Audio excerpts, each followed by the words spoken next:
Is the site of the latest Black Lives Matter protest. Plus, the top man for the Forest Service makes a stop in Montana to tout proposed changes for the federal agency. Powered by the Montana Television Network. This is the 10 o'clock news from Montana's news leader.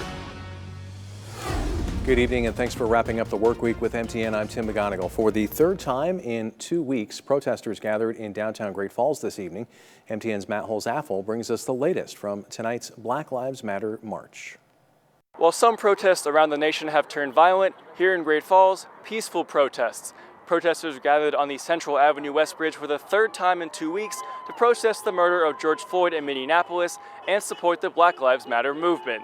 I think by showing support, having people come out, come help support, no matter what race you are, no matter how you feel, if you come out here and still support the movement, it helps get everything along. The protest started near the Civic Center in downtown Great Falls before making its way to the Central Avenue West Bridge overlooking the Missouri River. Event organizer Cedriana Brownell implored people in attendance to continue fighting injustice after they left the march. The main point of this protest is to educate and do actionable change. I don't want you guys to come out today and then go home and feel like there should be more I should be doing. Demonstrators hope that elected officials are watching and listening. I dearly, dearly hope that the government is taking a look and being like, oh no, this is a corrupt system, we need to fix this. Protesters emphasized that their message was strong, yet peaceful. It's kind of weird going online saying like, you guys say peaceful protest, but you're out there rioting. You don't associate the rioting with the peaceful protest. I feel like with the people who go out rioting, take away from the entire movement alone. We're not saying no lives matter. We're saying right now all lives can't matter until Black Lives Matter. They acknowledge that while this is a big step, it's only the first step. This rally is only the beginning. That all of us coming together, black people, white people, everyone, all these different races coming together. That's how we're going to start it. We need to get to the polls, start voting in. People that you see will make a change, and we need that change right away, as quick as possible, but slowly, but progressively get towards change. The goal of tonight's protest, to educate people about what it means to defund the police and how the police's de-escalation training program could be improved. In Great Falls, Matt Holz-Affel, MTN News. Protesters said they were glad to see such a good turnout that included people of all races. Meanwhile, there will be a protest for George Floyd at the Montana State Capitol on Sunday at noon. Well, the state has added new coronavirus cases today in Gallatin, Bighorn, Custer, and Lake counties. It brings the total to 48 active cases. There are only 7 active hospitalizations in the state, and now 506 people have fully recovered from the virus. Today, Governor Steve Bullock announced $8.7 million in federal grants will be allocated to education services across the state. Montana's allocation from the governor's Emergency Education Relief Fund is just over $8,700,000. This money is separate from the CARES Act. The Montana University system received $6.5 million, while the Montana Digital Academy will receive $230,000 to expand enrollment opportunities for students. And several colleges received funding, including Carroll College, which received $500,000. The University of Providence will get $30,000. Grants were evaluated based on need. K-12 schools in Montana have already been allocated $41 million through the Federal Elementary and Secondary School Relief Fund. The president of what's become Montana's largest labor union is stepping down after 36 years on the job. Eric Fever, the head of the Montana Federation of Public Employees, has also been a key player on the state political scene and in many issues involving public schools, workers, and public policy. MTN's chief political reporter Mike Dennison caught up with Fever on his last day at the office and has our report. Eric Fever came to Helena in 1974, and during his first week as a history teacher, a colleague had a message for him. I was sitting at my desk at Helena Junior High. It was like the first or second day of my job as a teacher there. And a guy came in and said, you know, folks around here joined the union, and handed me a membership form. I said, oh, well, I want to do what folks around here do, and so I signed the form. By 1982, he was vice president of the Montana Education Association, and 2 years later became its president. MEA has 6,000 members then. Now, after 2 mergers with other unions, it has a new name and 23,000 members, including teachers and school workers, university faculty, thousands of state workers, and local police and law enforcement, among others. Fever says all during his tenure, he encouraged the union to be politically engaged. We will actively attempt to elect people who will support public schools, public institutions, employees, retirement benefits, fair salaries. He says if workers want better pay and benefits and working conditions, they need to be organized, now more than ever.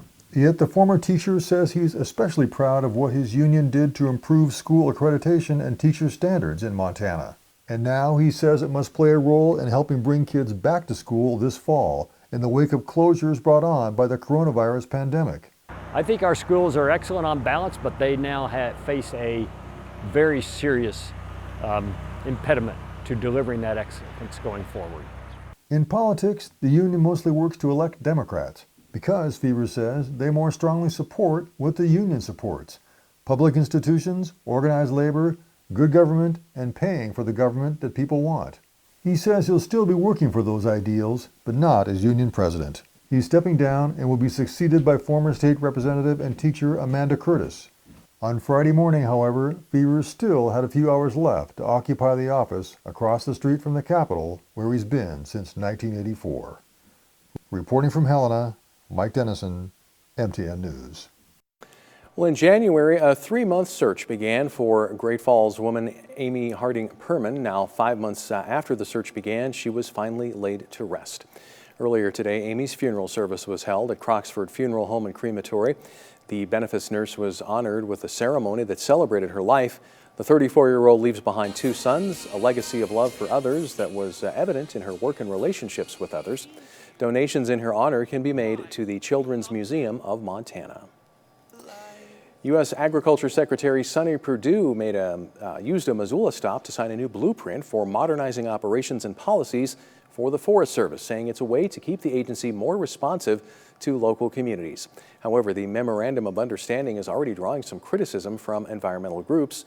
MTN's Dennis Bragg has more on the Secretary's visit. We have bubble wrapped ourselves in so much bubble wrap that we were not getting a lot of things done. And we took the intent of Congress and a very risk and averse agency and just kind of continued to bubble wrap their intent, where we kind of became paralyzed about a lot of the things that we needed to do. Criticism of the past approach to public lands management mixed with praise for recent work. That's the theme of U.S. Agriculture Secretary Sonny Perdue's appearance at the Forest Service Region 1 headquarters on Friday. Perdue was in Missoula to sign a memorandum to the Chief of the Forest Service, shoring up the theme of the Trump administration, a call to reduce regulations, modernize management, improve renewals for grazing permits, improve forest access, and even build rural broadband. I'm proud of the progress that we've made toward active forest management and reducing hazardous fuels and working across boundaries, increasing the resiliency of our area's nation's forests and grasslands. Local leaders and groups offered their support for past and future reforms. Perdue's visit was the first since the terrible 2017 fire season, when 1 million Montana acres burned. At the time, he also called for management reforms and more active timber management. 3 years later, after an initial flurry of fire salvage logging, local timber sales remain slow, although over the past decade, overall volume in the northern region has increased roughly 4-fold. We've seen it creeping up. I want to continue to go vertical in that acceleration. I think what we're formalizing here today is really a formalization of what we've been working on for 3 years, and I think you'll continue to see progress. Environmental groups like Wild Earth Guardians were quick to denounce the order, accusing Perdue and the administration of undermining our nation's bedrock environmental laws. Secretary Perdue was quick to say, though, that this Memorandum of Understanding isn't a means of gutting environmental regulations or precautions. This is not cutting corners environmentally. It's doing things more speedily and giving even the people who want to have advocates in here having their say in a cooperative way. In Missoula, Dennis Bragg, MTN News. Montana's congressional delegation are all expressing support for Perdue's positions, although Senator John Tester said it was a continuation of the work that's been underway to find a path forward for Montana. But he said the Forest Service still needs more capacity for public lands management. Well, Grant Garland is off tonight, so for a look at our first forecast, we turn to our old friend, Elizabeth Copeland from our sister station in Missoula. Hey there, we're still tracking warmer weather in central and northeast Montana as temperatures stay about 5 to 10 degrees above where they were this time yesterday, but cooler air is slowly pushing in from Washington. We're going to see that cooler air later this weekend, but that's after we hit 87 today in Great Falls. Not quite the record, which was set at 98 in 1918, but We've still got some warmer weather, at least for the next few hours before that cooler air settles in to end the weekend. So we're still topping out at 86 degrees on Saturday. By Sunday, 62 and 70 on Monday.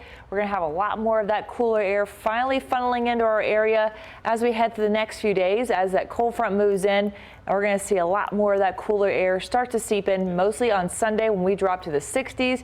We're tracking another warmer afternoon Saturday, rain showers back on Sunday. We even track a little wind moving in for the weekend, which we'll have more on coming up shortly in our extended forecast.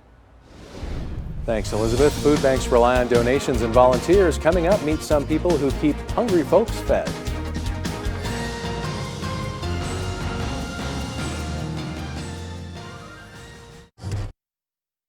Powered by the Montana Television Network. The 10 o'clock news continues on Montana's News Leader.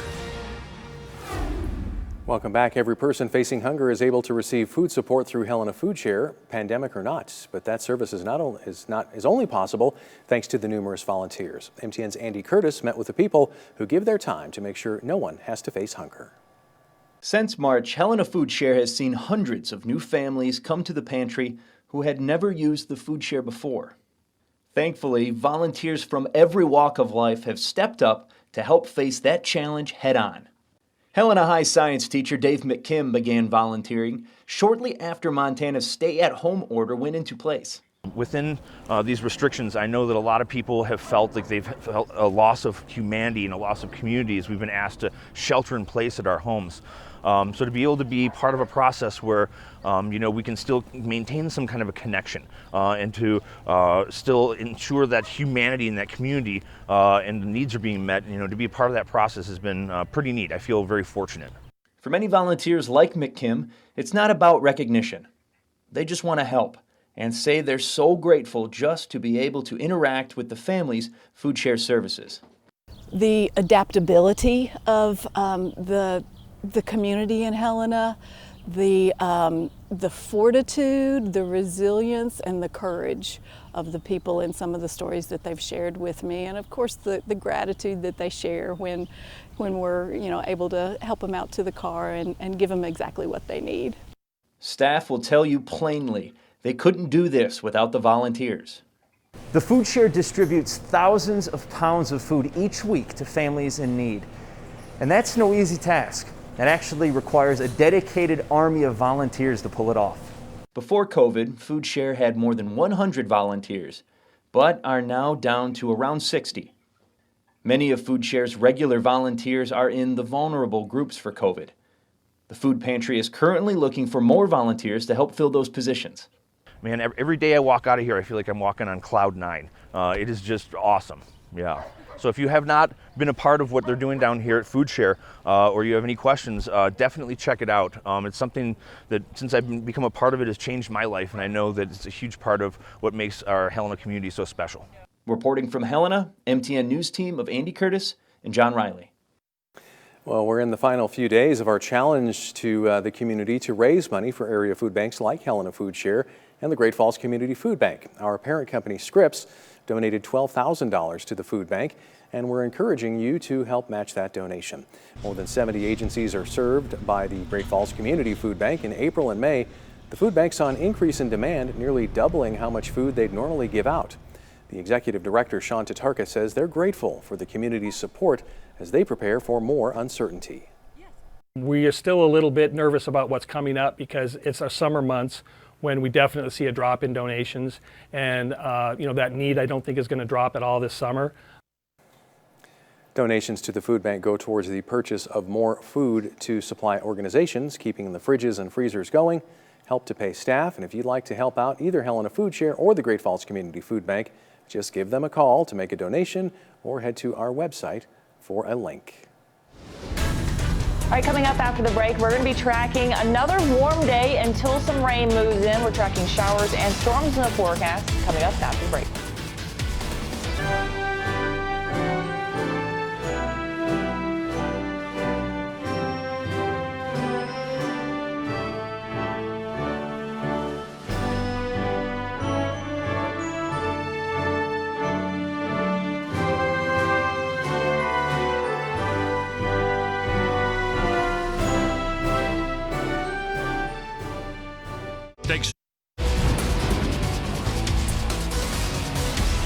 All right, happy Friday evening. We've made it to the end of the work week. One last day of filling in for North Central and Northeast Montana, and we're looking at a breezy one. We're still 30-mile-per-hour gusts across Glasgow and the northeast corner, about 20-25 mile-per-hour gusts through central Montana, so definitely feeling a little breezy out there tonight. And we're going to track a lot more of that wind moving in later in our forecast, but we're actually pretty dry. Not a lot of activity moisture-wise in our area. Just a few clouds filling in for our Friday night. Other than that, a great night to sit on the back patio enjoying dinner. Just maybe a napkin or two might fly away with that breeze, but other than that, not looking at too many of those rain showers in the forecast. But we are going to track more of the rain later in the weekend, so we stay dry. That high pressure sticks around northeast Montana, keeping it quite dry along the high line as well through Saturday early morning. A few spotty showers right across the Rocky Mountain front, really. Other than that, not a lot of activity for our Saturday morning. Now heading into Saturday afternoon, a different story. We're going to track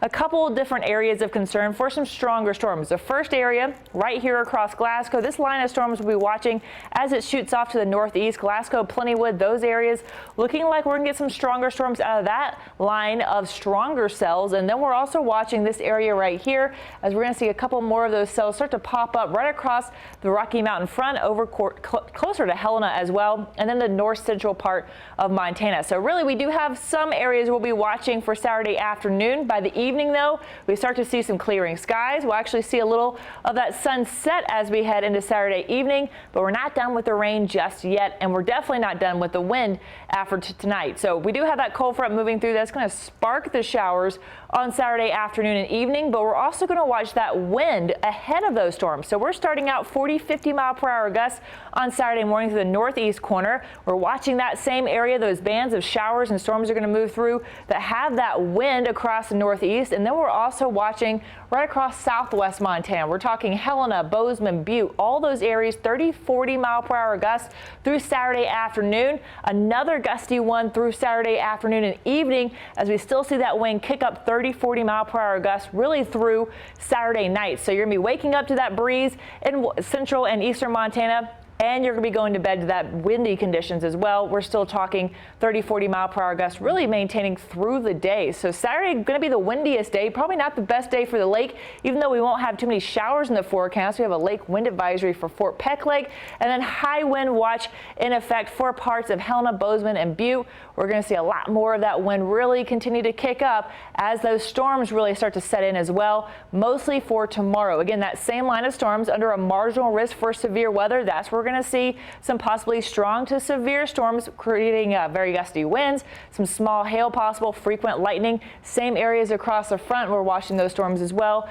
that continue to bring some of those stronger storms tomorrow afternoon. So we are going to see mostly dry conditions in Great Falls, though. An evening shower not out of the question. We hit 87. Now we do take a drop in temperatures after that cold front comes through on Sunday. We're talking 67 degrees on Sunday afternoon. For Helena, we're at 83 tomorrow. Those showers and storms return a little earlier for us in the capital city. By Sunday, we're dropping to the 50s, keeping that rain in the forecast through next week. Thanks, Elizabeth. Before he made it to the Country Music Hall of Fame, Charlie Pride overcame some obstacles. Hear about the amazing journey when we come back.